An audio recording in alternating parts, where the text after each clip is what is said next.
palabra de Dios sea transformadora en nuestras vidas. Soy Carlos González y ahora recibimos al Padre Gerardo Baste, sacerdote de la Compañía de Jesús, que siempre viene con un mensaje de esperanza. Gerardo, muy buenos días, bienvenido.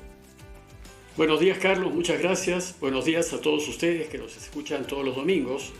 Me da gusto estar nuevamente con todos en este programa, en Domingo de Fiesta, para conocer un poquito más la palabra de Dios. Conversemos pues, Carlos, y con ustedes, y profundicemos en los evangelios, en la enseñanza del evangelio tan bonito que tenemos hoy día. Explícanos, Gerardo, ¿de qué se trata el evangelio de hoy? Claro, Carlos. Mira, recordemos que estamos en tiempo de Pascua. Y en Pascua la Iglesia nos propone un camino pedagógico de enseñanza y nos invita a recorrerlo. Y si se fijan, en estos domingos de Pascua, la Iglesia primero celebró el extraordinario acontecimiento de la resurrección. Al siguiente domingo celebró la incontenible alegría que la resurrección produjo en sus discípulos.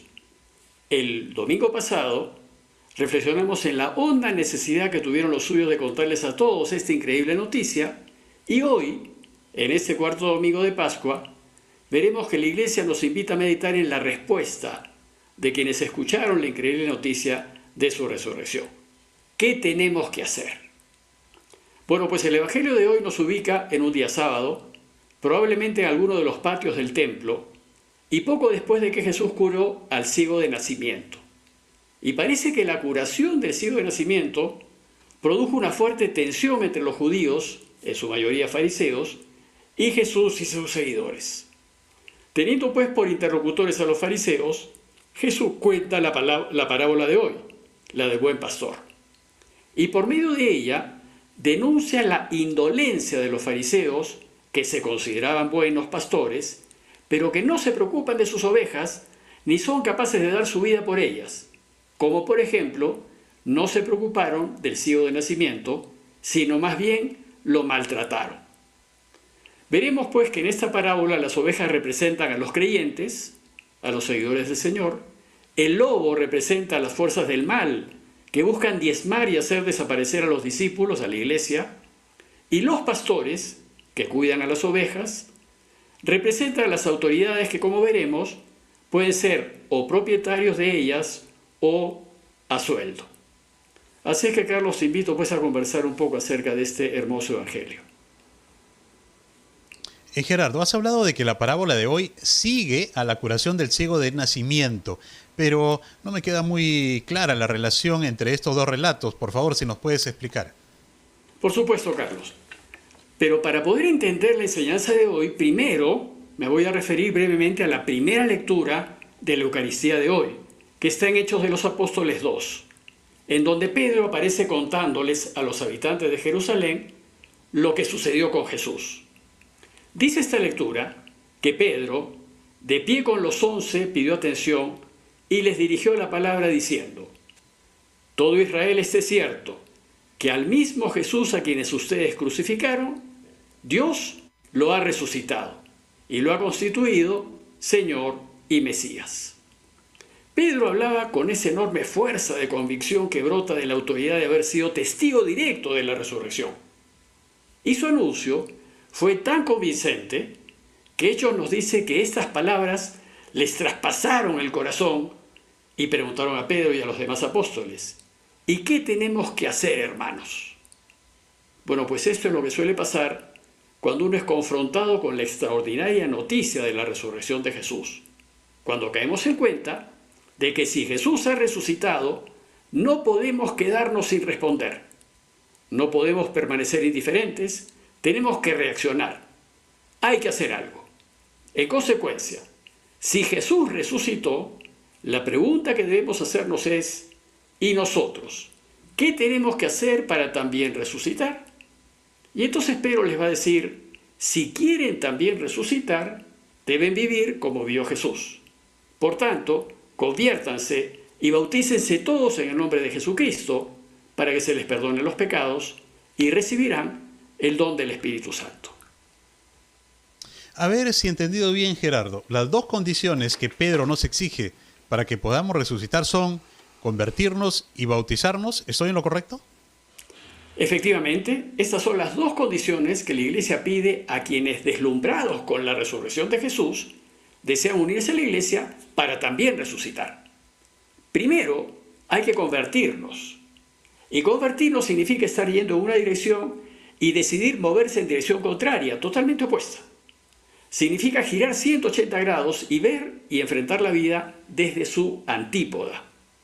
Y esto supone necesariamente cambiar nuestra escala de valores. Es decir, dejar de lado las prioridades e intereses que nos propone el mundo, que son estar por encima de los demás, acumular, tener cada vez más bienes y dinero, buen nombre, poder. Porque esto es lo que vende el mundo. El problema es que nosotros vivimos contagiados y contaminados por esos valores y creemos que así tiene que ser la vida. En cambio, Jesús y su camino nos enseñan que no es así, que es posible vivir de otra manera y mucho mejor, pero ello exige convertirse, dejar de lado los valores que hasta ahora nos han guiado y asumir como propios los valores de Jesús. De modo que en adelante ya no me debe interesar buscar lo que busca el mundo, ya no me debe interesar tener ni acumular, ni que me vean, ni me aplaudan, ni me admiren, ni me alaben, ni me debe interesar controlar ni dominar a los demás, ni hacerme de poder. En adelante, lo que me debe interesar es todo lo contrario. Me debería interesar ayudar a aquel que necesita ayuda. Mi deseo debería ser servir, velar por el bien del otro, compartir, ser solidario y buscar la felicidad de los demás. Esta conversión es la que se espera de todo aquel que ha sido tocado por la resurrección de Jesús. Y este cambio lo tenemos que hacer ya, ahora. No hay tiempo que perder. Pero me quedo con la curiosidad. ¿Y qué dices de la segunda condición, la de bautizarse? Bueno, en efecto, el bautismo es la segunda condición y es el sello de nuestro compromiso. De hecho, Pablo nos invita a bautizarnos como señal pública y evidente de ese cambio de vida y de valores que queremos hacer. Cuando decido bautizarme, lo que hago es decirle a todos, al mundo, que mi deseo en adelante es vivir según los valores cristianos y que me comprometo públicamente ante Dios y ante toda la iglesia reunida, que en adelante ya no me interesará lo que le interesa al mundo, ni quiero vivir como vive el mundo, que ahora mi deseo es interesarme solo en lo que le interesa a Dios, es decir, en el prójimo, en la vida, en la verdad, la justicia, lo que significa también formar parte activa de la iglesia, es decir, ser parte de aquellos que han decidido vivir como quiere el Señor. Ahora bien, la inmensa mayoría de nosotros ya estamos bautizados, pero parece que no los hubiésemos, porque no hemos puesto en marcha lo que el bautismo significa y no vivimos como se espera de un cristiano. Bueno, pues a la luz de lo dicho, el Evangelio de hoy completa esta enseñanza de Pedro, proponiéndonos para nuestra reflexión la parábola del buen pastor. Excelentemente explicado. Gerardo, te pido por favor que nos tomemos unos segundos y luego vamos a regresar para continuar con este diálogo. Estamos en Domingo es Fiesta aquí en RPP, la voz de todo el Perú. Volvemos. Soy Carlos González y estamos junto a nuestro estimado padre Gerardo Aste en Domingo es Fiesta, conversando sobre la parábola del buen pastor. Gerardo, nos llaman nuestros oyentes y quieren hacerte una consulta sobre el Evangelio de hoy. ¿Te parece si la escuchamos y luego vamos con tu respuesta? A ver. Padre, no entiendo. ¿Cómo así la parábola del buen pastor nos ayuda a entender en qué consiste esto de convertirse y bautizarse? Bueno, mira, te agradezco la pregunta. Y la parábola en sí está llena de riquezas y mucho se puede decir. Pero en esta ocasión solo deseo invitarte a comparar el proceder del buen pastor con el proceder de los pastores a sueldo. Es decir, comparar los valores que nos propone Jesús con los valores que propone el mundo. Los valores de Jesús se ven reflejados en el modo de proceder del buen pastor. El buen pastor da su vida por sus ovejas. Él la entrega porque se preocupa de ellas. En cambio, los valores del mundo se reflejan en el modo de proceder de los pastores a sueldo. Y los pastores a sueldo son aquellos que se mueven por dinero, y a quienes el dinero es lo único que importa. Los pastores asalariados solo buscan estar bien. Solo se interesan por cuidar sus propios intereses y no les importa cómo le vaya a los demás. Jesús acá nos invita a desear dejar de ser pastores a sueldo y convertirnos en dueños de las ovejas. Además, en esta parábola, la puerta del corral garantiza la validez de nuestro proceder, pues la puerta es Jesús. Y esto significa que para que una determinada manera de vivir sea según Dios, el filtro es la puerta. Hay que pasar por ella. El dueño entra por la puerta y por la puerta entran todos los que el dueño quiere. Pues entrar por la puerta es lo normal, lo correcto, lo evidente, lo natural. Y aquel que vive en la verdad y actúa justamente, entrará por la puerta. En cambio, quien no entra por la puerta, sino que ingresa por donde puede, es el ladrón. El ladrón lo que hace es saltar la tapa y meterse por donde le sea posible. Bueno, les voy a explicar un poquito de lo que consiste en entrar por la puerta. Efectivamente, Jesús lo dice claramente, el que no entra por la puerta del corral de las ovejas, sino que salta por otra parte, es el ladrón y bandido. En cambio, el que entra por la puerta es pastor de las ovejas. Quien entra por donde no debe es el falso, el que no está en lo correcto, el que vive en la mentira, en las apariencias, y ciertamente no es pastor ni amigo del dueño. Pero además los ladrones actúan en la oscuridad, cuando nadie los ve, pues los ladrones son de la oscuridad, y quienes son de la oscuridad no tienen derecho a entrar por la puerta. Entonces, la invitación que hoy nos hace el Evangelio de Juan es a convertirnos y a vivir de manera que podamos entrar por la puerta y a la luz del día, que seamos de esos que viven a la luz, con transparencia, de los que actúan correctamente. Si la resurrección de Jesús ha significado algo para nosotros, Jesús nos invita a convertirnos y actuar como el dueño, a dejar de lado nuestros deseos de acumular sin fijarnos en los demás, y a buscar caminar en la luz para que podamos entrar por la puerta. El dueño vive en la verdad, en la legalidad, a la luz, como dice el texto, y a este el guardián le abre, y las ovejas atienden a su voz, y él va llamando por el nombre a sus ovejas y las saca fuera. Bueno, pues entonces parece que entrar por la puerta es fundamental si queremos ser felices, pero me da la impresión que aquí Jesús describe la situación del mundo, cuando la gente vive guiada por los valores del mundo. ¿Es así? En efecto, Carlos, aquí Jesús describe cómo funciona el mundo. Juan dice que Jesús les puso esta comparación a los judíos, pero ellos no entendieron de qué les hablaba. Y no entendieron porque vivían ciegos, sumergidos en los valores del mundo, y como no entendieron, Jesús es más explícito y se les revela como la puerta. Y les dice, les aseguro que yo soy la puerta de las ovejas. Quien entre por mí se salvará y podrá entrar y salir y encontrará pastos. Pues he venido para que tengan vida y la tengan en abundancia. Es decir, quien viva según la propuesta de Jesús tiene la vida y la felicidad garantizadas. En cambio, todos los que han venido antes de mí, refiriéndose pues a los fariseos y a todos aquellos que les interesaba más el dinero y el poder que el bien de las ovejas, son ladrones y bandidos, pues ellos buscaron solo sus intereses personales, pero las ovejas no los escucharon, pues ellos no entraron sino para robar y matar y hacer estragos. Pues estos que han venido como lobos con piel de ovejas son esos falsos profetas que anuncian felicidad a todos aquellos que se adhieran a los valores del mundo. Pero a ellos solo les interesa hacer dinero, solo les interesa su conveniencia personal, solo quieren entrar al corral de las ovejas para abusar y aprovecharse de ellas. Solo les interesa llegar al poder y hacer de las suyas. Pero ¿hay alguna posibilidad de no vernos atrapados por lo que propone el mundo, Gerardo?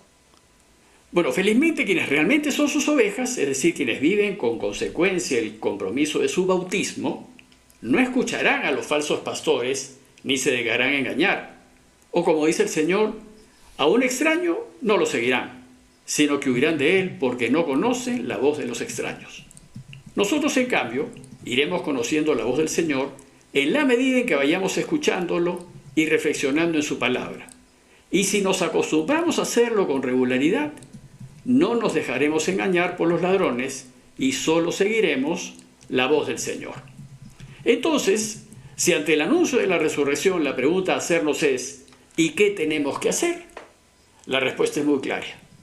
Tenemos que hacer nuestros los valores de Jesús y estar dispuestos a vivir nuestras vidas según esos valores.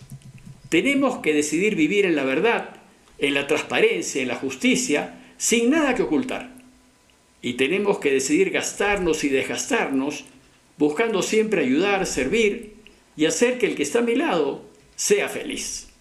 En consecuencia, si la resurrección de Jesús es un punto de quiebre en nuestras vidas, lo que tenemos que hacer es vivir de la manera como Jesús nos ha enseñado y preguntarnos, yo, aquí, ahora, ¿qué tengo que hacer para vivir para siempre? ¿Estoy dispuesto a renunciar a los valores del mundo, a que no me importe lo que al mundo le interesa y a convertirme a los valores de Jesús? Excelente pregunta que nos debe ameritar una reflexión. Gracias Gerardo por esta importante explicación, porque esto es tan bueno como la buena noticia que vamos a escuchar en este momento. El 1 de mayo la iglesia celebra la fiesta de San José Obrero. Gerardo, ¿qué nos puedes decir de esta buena noticia? Pues sí, Carlos, mira, la iglesia hace coincidir la celebración de San José Obrero con la celebración internacional del Día del Trabajo. Y nos invita a mirar a José, a un campesino trabajador que con su esfuerzo sacó adelante su familia. Sin embargo, los evangelios nos dicen muy poco acerca de José, el esposo de María y padre de Jesús. Solo nos dice que fue artesano. Según Mateo 13:55, los habitantes de Nazaret, refiriéndose a Jesús, decían, ¿no es este el hijo del artesano? En realidad han traducido como carpintero, ¿no? Pero el texto griego dice, ¿no es este el hijo del tectón? En griego, tectón significa más precisamente constructor o artesano. José, pues, fue un artesano, que sin embargo la tradición ha entendido que fue un artesano carpintero. Y como en aquellos tiempos la costumbre era que el hijo primogénito heredase la profesión de su padre, habría que suponer que Jesús fue también constructor o artesano.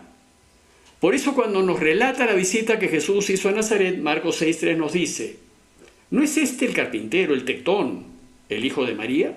¿O no es este el artesano, el hijo de María? Por tanto, teniendo presente a José, el artesano de Nazaret, Pío IX, en 1847, lo nombró patrono de los trabajadores. Y el Papa Pío XII, en 1955, fijó su celebración el 1 de mayo bajo el título de San José Obrero, para hacerla coincidir con el Día Internacional del Trabajo. Mañana pues lo celebramos y mañana recordaremos a todos los trabajadores del mundo, quienes con su sustento, con su esfuerzo, sostienen a sus familias. Y un saludo también para todos los trabajadores del Perú y los trabajadores del mundo. Gerardo, hemos llegado a la parte final, pero antes queremos recibir la bendición de Dios.